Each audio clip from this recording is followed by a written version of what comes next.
All praises be to the Most High, the Sovereign One, the self existent One, the one who was and is to come. Yes, family, brothers and sisters, He is coming back for us, His people, His set apart ones. He is the Ancient of Days. He is the only one worthy of all praise, honor, and esteem. Yahushua said, "Behold, I am sending you out like sheep in the midst of wolves. Be cautious, wary, and wise as serpents, and be innocent, harmless, guileless, and without falsity as doves." We've heard it said, "Behold, I am sending you out like sheep in the midst of wolves. Be wise as serpents and as harmless as doves." Matthew 10:16. Today, I want to ask us a question, and it is, will we be ready to stand? Will we be ready to stand? There is a thin line in spending too much time on that subject, wondering about what's coming, because we are not to live tomorrow in today. For what today brings has its own battles and its own evil. It's like thinking we can't be in two rooms in a house, right? We can only be in one room. Well, we can only be in today. I at times have talked with Yah about it because I want to be ready to stand, as Paul said in Ephesians 6 when he spoke about in the evil day, to be able to stand. Yahushua asked, will he find belief on the earth when he returns? He told a parable in Luke 18, saying that men are always to pray and to not turn coward, faint, lose heart, and give up. He said in a certain city there was a judge who neither reverenced and feared Elohim, nor respected or considered man. There was a widow in that city who kept coming to him and saying, "Protect and defend and give me justice against my adversary." And for a time he would not, but later he said to himself, "Though I have neither reverence or fear of Elohim, nor respect or consideration for man, yet because this widow continues to bother me, I will defend and protect and avenge her, lest she give me intolerable annoyance and wear me out by her continual coming, or at the last she come and rail on me or assault me or strangle me." Oh my. It's really, I need to think about that. That's really not funny, because today, that is very, very possible. But I just laughed because I was thinking that must have been a tough little lady. But today, it is truth. Then Yahuwah said, "Listen to what the unjust judge says.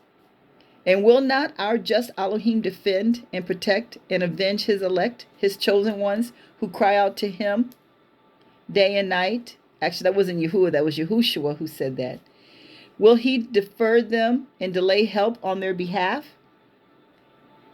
Yahushua said, "I tell you, he will defend and protect and avenge them speedily. However, when the Son of Man comes, will he find persistence in faith or belief on the earth?" Yahushua says that he will defend, protect, and avenge them. In Deuteronomy 3:21 through 24, Moshe is talking to Musa, and he says, "I commanded Joshua at that time, saying, your own eyes have seen all that Yahuwah Elohim has done to these two kings, Sihon and Og. So shall Yahuwah do to all the kingdoms into which you are going over the Jordan. You will not fear them, for Yahuwah your Elohim will fight for you." And I besought Yahuwah at that time, saying, "O Yahuwah Elohim, you have only begun to show your servant your greatness and your mighty hand. For what owl or what deity is there in heaven or on earth that can do according to your works and according to your might?" I really like that. He says, you have only begun to show your servant your greatness and your mighty hand. Wow. Remember what his mighty hand has already done for us and for others. We've heard stories of how Yah has moved for others. That will help us to be ready to stand, because we'll be able to remember what he's already done. and to know that he is always defending us, protecting us, and avenging us, and that he will do what he says he'll do, and that he's just begun to show his greatness and his mighty hand. We will remember how he's already showed himself strong for us. Have you ever asked yourself, though, if you will be ready? Will you have the mindset and emotions if they come to arrest you? I say that if they come to arrest me, what will I do when the spirit of fear starts jumping up and down, attempting to defy my belief in Yah? Or if they beat or drag away a loved one or set apart family member? Will we scream in fear and emotions? Or will we begin to decree their strength in Yah? Yell it out to them. You're strong in Yah. He's with you. He has never left you. He won't forsake you. Or what if someone in the camp is sick almost to death? Do we continue to decree that they be in health even as their being prospers? And will we decree Psalms 91? Will we thank Father of his promises, remembering that he loves and protects his set apart ones? Will we be ready? Will we do as Moses told Yehoshua? Remember what we have already seen Yah do? Remember who he is with all those great acts he did? Moses said, Yah has just begun to show his greatness and his mighty hand. That day that's coming, that's going to change everything that we know of, the way things are now, is getting closer. Will we be able to stand? Even now, when I get hurt sometimes, I try to imagine the pain being magnified, and I tell myself, I'm strong in Yah. I win in Yah. This too will pass. Because I want to try to be ready to stand if I am tortured. I recall, like in movies and videos and even some stories that I've read about people, the torture that they went through, how they were whipped, their bare skin, or either hooked to a vehicle or horse and dragged or split in two.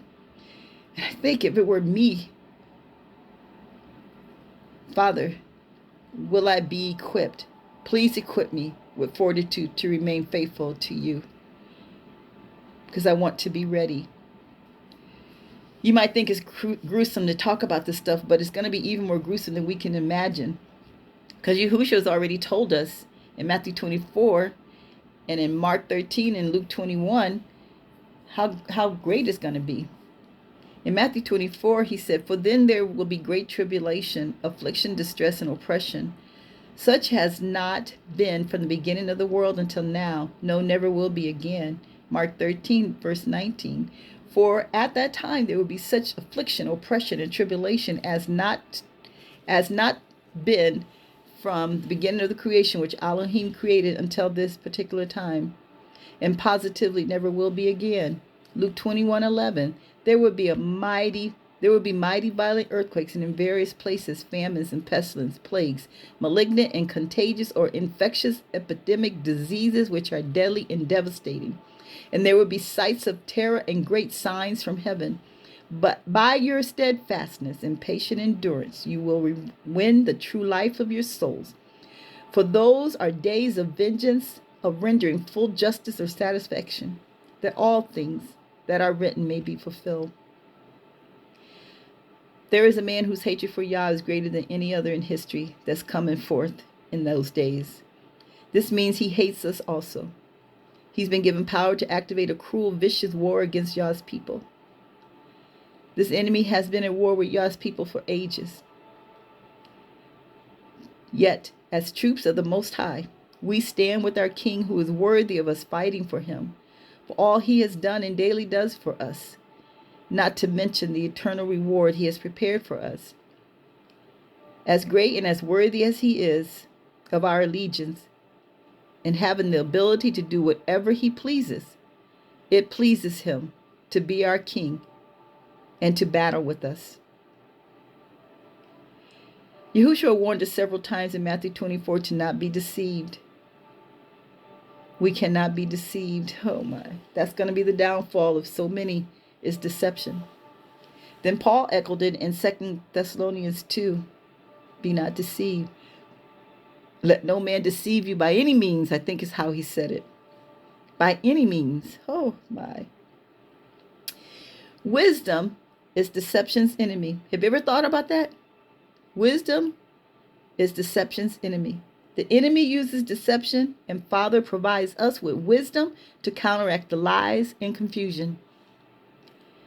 And distraction is a ploy that deception uses. It has us looking left while to the right and behind us, and even right in front of us, things are being put in place for our destruction. But there's all types of distractions so that we don't know what's going on, or they hope we don't know what's going on.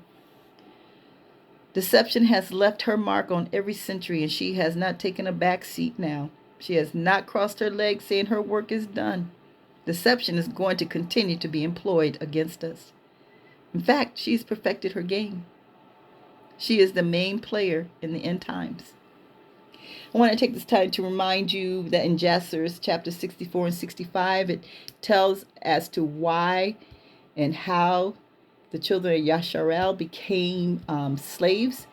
The translations that we usually read prior to coming to the knowledge of Yahuwah's name and other translations that are truer to the truth, those translations say that the Pharaoh just all of a sudden one day decided to make them slaves because he feared them, that they were a great number and they might join other armies to fight against him. When in truth, he saw the fierceness of the small number of children of Yasharel, their warriors that went out to fight his war, and how he deceived them and thinking that they were going to fight along them, but they left them on the battlefield. And after the war was wrong, in fact, what was wrong about this is they called them out to help them, and then when they came, they left. And that 150 men, maybe 250, but it wasn't more than 250 men. They fought and killed thousands of Egypt's enemies. It wasn't their enemies; it was Egypt's enemies, and they didn't lose one man. And so when the war was over and they were back in camp and everything, Pharaoh met with his officers, his counselors, and his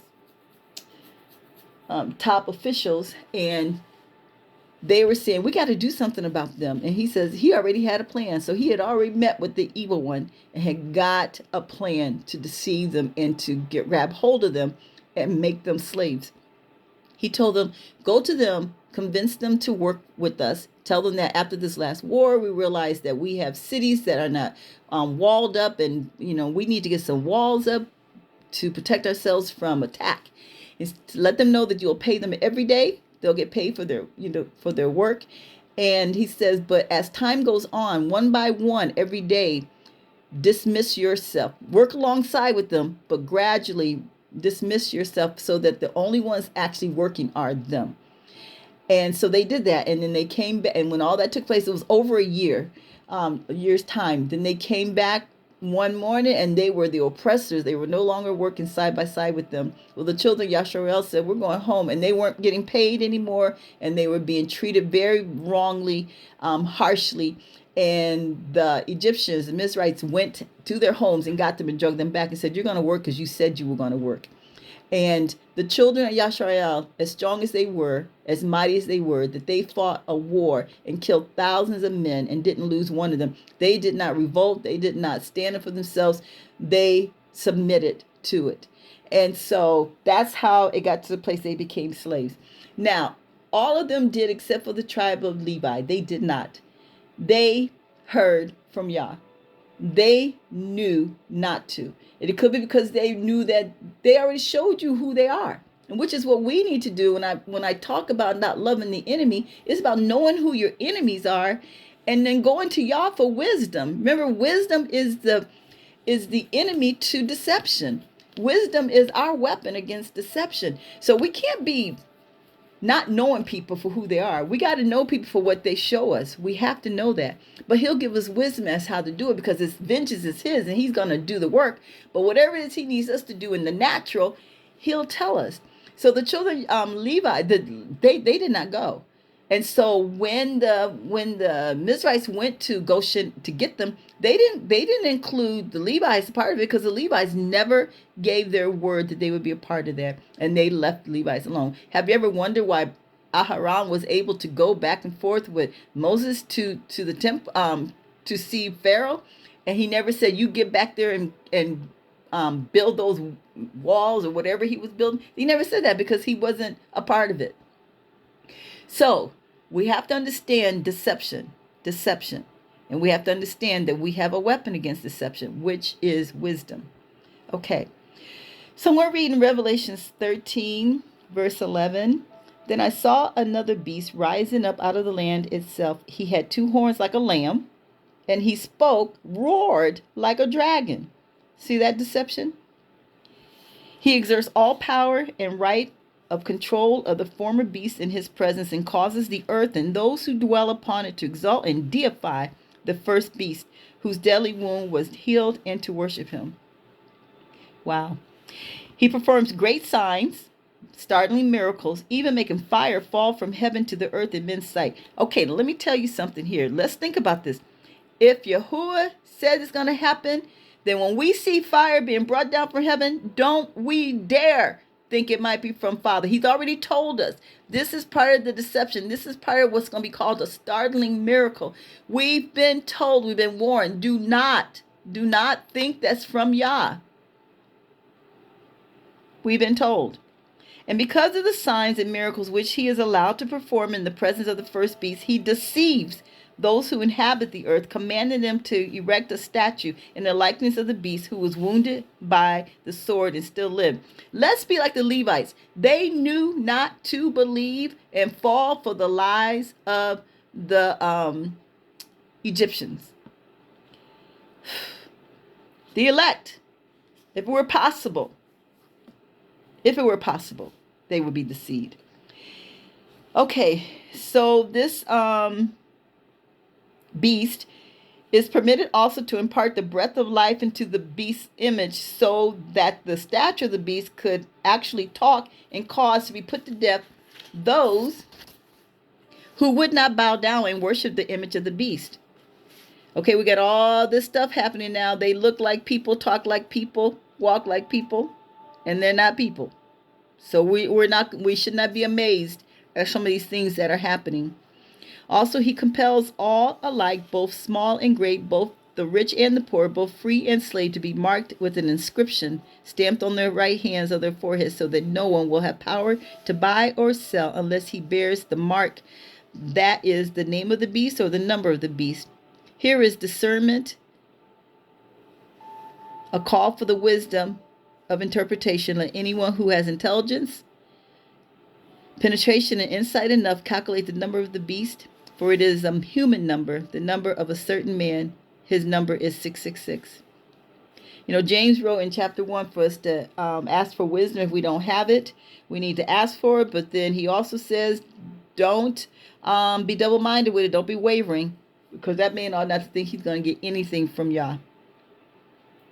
When we are slow to move, yet quick to seek her, wisdom will give us sight to see what isn't yet seen, and ears to hear what no one else might hear. But we got to be slow about moving on our own mind, and I'm still learning this. Still falling short at times. But move slow in my thinking and be quick to seek her. Proverbs 8 verse 17 says, I love them that love me, and those that seek me early shall find me. That's wisdom talking. We're at the beginning stages of famine in some areas. In other areas, famine has already been. Daily food is increasing in cost. The utility bills are high. Gas prices are high. And all these are financially challenging families. Housing has become a factor in everyday life of many. I heard something today that said this one city the attorney was saying how he's having to hire so many people because in his city alone, he is filing thousands of eviction notices. All these changes will bring many to poverty, forcing some to take drastic measures to survive. But if we seek to save this life in this mortal body, we will lose our eternal life. Will we be ready to stand when the heat is turned up? Let's not complain with people either, like we're at the store or the gas station and they're complaining about how things are. Ask y'all counsel, get counsel from him on his wisdom as to how we should respond, or if we should even respond. Because we don't want to put out words in the atmosphere that might bring demise to our situation. We need to be thanking him every time we can get gas. Thank you, Father, for, equipping me to be able to get gas, granting me permission, favoring me to be able to get gas, to buy food, to pay for my utilities. We need to be thanking him. This will help us to get ready to stand for those 3.5 years of chaos and danger. And it might be wise if we start purposely eating maybe one meal a day. Definitely fasting from some of our favorite foods, those especially that are sugary and caffeine, poison snacks. Because all that's doing is our brains are then addicted to the stuff when we want it. If we can start working on this right now, we'll find that we won't have the same experiences as the children of Yasharel when they were in the wilderness. They started craving foods. If we can start doing it now, we can start freeing ourselves of the addiction and the thought patterns, especially when your body really starts saying, oh, I really could like a juicy hamburger. Don't give it to yourself. Do not reward the flesh for wanting that. You will be so happy to know that you're being strengthened to do so. We have to learn to trust in Yahuwah and not in the saying that we know in ... we trust. No, our trust is in Yahuwah. But those who trust and have belief in that false one is nervous and always looking for means to accumulate more, for fear they won't have enough. That trust often fails, like the prophets of Baal experienced when Elijah challenged them, right?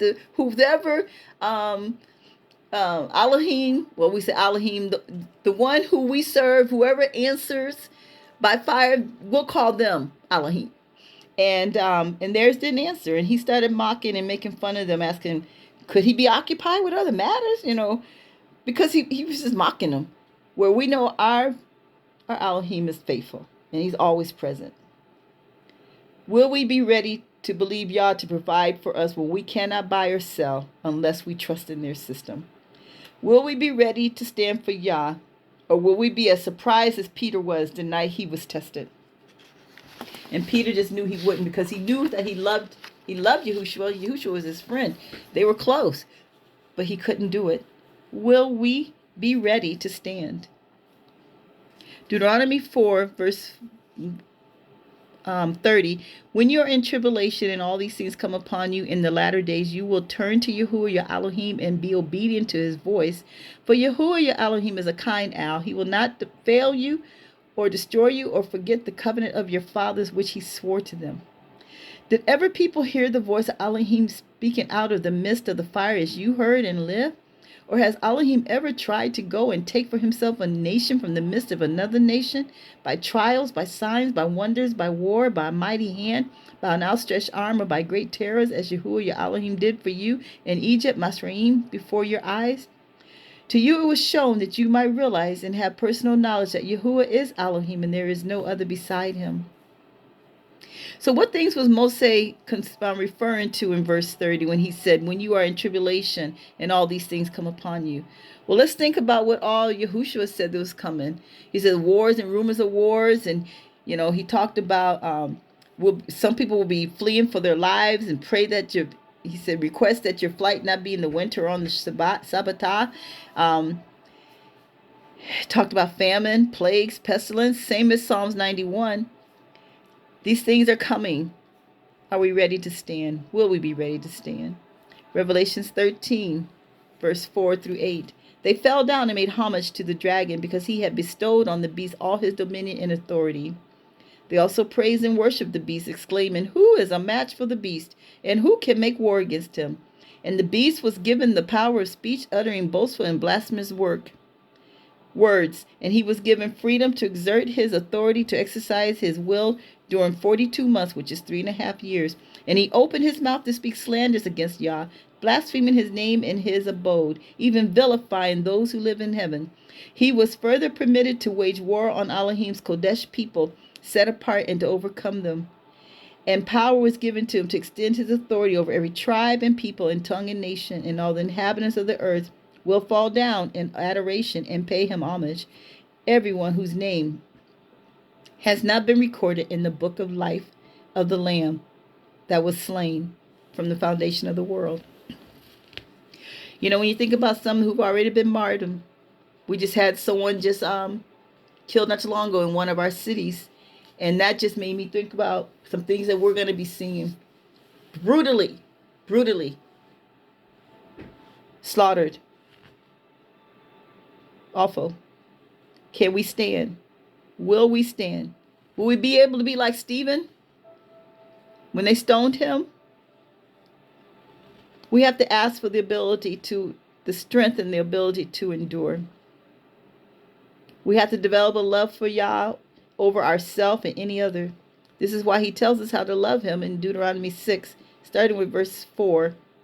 Hear, O Yisrael, Yahuwah Yah Elohim is one Elohim, the only Elohim. And you shall love Yahuwah Yah Elohim with all your mind and heart, and with your entire being and all your might. And these words which I am commanding you this day shall be first in your own minds and hearts. That's the Amplified Classic translation. We should be practicing right now how to have no other before him. Do you ask yourself, can I forsake all others for him? If no one else we know and love stand for him, will we still choose him? I hope you'll listen to an audio on this platform, To Die is Gain and To Deny is Death. We must die more and more each day to self, so that if we are literally called to die for the cause of righteousness and love for Yah, we can do it. Will we be like David and see the cause to be courageous for the name of Yahuwah? Or will we find ourselves to be as King Saul and the soldiers, victims of self-love and self-preservation, succumbing to fear, which makes us unqualified for war? Remember Gideon's army? Deuteronomy 1, verse 29 to 31, Moses says, Then I said to you, dread not, neither be afraid of them. Yahuwah your Elohim goes before you. He will fight for you, just as he did for you in Egypt before your eyes. And in the wilderness, where you have seen how Yahuwah your Elohim bore you as a man carries his son in all the way that you went until you came to this place. Brothers and sisters, we belong to an elite group of special forces of Yah. Elohim has decided to end this age-old war with us mighty ones who will fight until he calls us home. Our all-knowing, all-wise, all-powerful, omnipresent leader is valiant in battle, strategic in his planning and his maneuvers. So are we valiant in battle. We are described in Joel 2, verse 11, and Yahuwah orders his voice before his army. For his host is very great, and they are strong and powerful who execute Yah's word. For the day of Yahuwah is great and very terrible, and who can endure it? If we seek him now, learn of his ways, know his voice, we will be ready to move when we get our orders from him. When he says move, we'll move. When he says stay, we'll stay. Remember the pillar cloud by day and the pillar fire by night? We'll follow. We'll do what he says. Remember that he is with us everywhere we go, like he told Yehoshua. Moses told Yehoshua, have I not commanded you, be strong and vigorous and very courageous? This is Yahuwah talking. Have I not commanded you, be strong, vigorous, and very courageous? Be not afraid, neither be dismayed, for Yahuwah your Elohim is with you wherever you go. Yahuwah Nisi, our banner of victory, and our chant is that we win in Yah. Ashe. We win in Yah. Praise Yah. Praise Yah. All victory is in his name. Everywhere we go, we have victory when we're with him. Everywhere we go and everything we do. Will we be ready? Will we be ready? Things are being prepared. They are set in place. They're just waiting for the flag to go down, for them to bring it all. It's going to be from one day to the next. It's going to be. We'll go to bed or we'll wake up or something. things will be as we know it, and things are going to change. Our Elohim is one. He is the self-existent one, the one that always has been. There's a separation taking place during this time. Every man and woman and child is going to be tested. That's what Yahushua said in Revelations, I think it's chapter 3 or chapter 2, verse 10, somewhere around there, that the tribulation is coming upon the face of the earth to try. This is a test of our belief in him, our allegiance to him. Will we be ready? Will we be ready? So, brothers and sisters, I still say it. Put away that teaching to love, love, love, because all this loving that the church has done, what they have done is just open the door for all types of spirits to come in. But praise be to Yah, we're not part of a religious entity. We belong to Yahuwah. We are his. We're his taught ones. We are his set apart ones. We're his commandment keeping followers of truth and righteousness. And we better know our enemies. Yah has always helped his people to fight enemies. And if we keep that love everybody attitude in a time like this, there will be demise. I read a scripture the other day. I don't really remember how. He sees something like he loathes bloody and deceitful men. It was one of the Psalms. Let's know who we are. Let's know we have an enemy, and he works through flesh and blood. And let's know that we have to consult the Father about everything. But just because someone looks at us sideways doesn't mean they're our enemy. But if we don't get the wisdom of Yah, they can become an enemy. We don't give the enemy any room. And we have to learn that. We have to learn that because we've been taught differently. Be encouraged, brothers and sisters. Until next time, you keep fighting that good fight of faith. Look into the one who's able to keep us, deliver us, and teach us his ways. Be encouraged. I will be talking with you soon. We win in Yah. We win in Yahuwah. Amen, amen. Let's hear his voice. Let's know his voice.